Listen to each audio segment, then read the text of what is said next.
The final segment of the show for today. The topic is community empowerment and the criminal justice system. And we're talking to Pastor KWalker and Mr. JBuckner, who has given us some good information in reference to some of the challenges that individuals coming out of the system often face among people in society. And let's see if we can pick up Reverend Walker in reference to that and to look at some of the possible solutions in terms of this. It's easy to say that individuals coming back into society should become voters and et cetera, but there are a large number of things that people have to do before they get to the point of getting ready to vote. They first have to find a place to live and et cetera. And so let's talk about it from that perspective. Well, you know, voting is important, but you know, some individuals, they come out of the prison system with the ability to vote. Some of them come out like that, depending on when they got charged or what the crime is and all of that. And they come out with the ability to vote, but being able to vote and still not being able to get a job, you know what I'm saying, or still not being able to support yourself financially, you still got a problem. And it's a greater problem, you know, than not being able to vote, which not being able to vote is important. But, you know, the thing is this.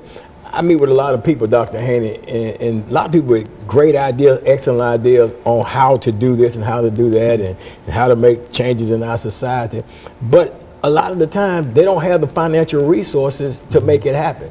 So what they're dependent upon is the federal government to give them some money to do this stuff. And experience is continuously teaching us that the federal government is not caring about you running your program that's going to help you to drive a kink into this prison industrial complex. Man, you know, prison system is legalized slavery in the United States of America. You know, it used to be you was traded on the auction block, but now you're traded on the stock exchange because of the privatization of these prisons and stuff like that. So to think that the federal government is going to feed you money and continuously feed you money, they'll give you some token money to make you think that they're helping you through a grant. But at the same time, you start becoming successful and keeping people from going back, and you start reducing the recidivism rate among a certain segment of the population. Man, they going to pull that money away from you because you're effectively working against them. My thing is this: I meet with people all the time. I tell people, I say, you know what? If we're going to change our communities, we're going to have to. Only way you're going to do it is go in and buy the community, redevelop it, and then you can put in some program, then you can change it. But if you're just going to sit back and try to go out here on a Saturday, you know, I mean, come on, Dr. Haney. I'm just gonna tell you like this: people get out here on a Saturday in the hot sun, 90-degree weather, selling fish sandwiches, washing cars and stuff like that, thinking they're gonna raise enough money to fund a program or a ministry that's gonna help people. That's gonna and come on, man, you can't be serious with that. I mean, I would love to stop and get my car washed for a donation of $5, but man, I'm not gonna stand out in the 90-degree sun while you washing my car when I can go through one of them $5 things, you know, and sit in the air conditioner while that thing just pulled me on through there and wash the car. You know, it just don't make sense. So if we're going to really make some changes, we're going to have to do what we see that's being done all around town, 12th South area. I mean, they wanted to change the area. What do? They go in there and they buy up properties.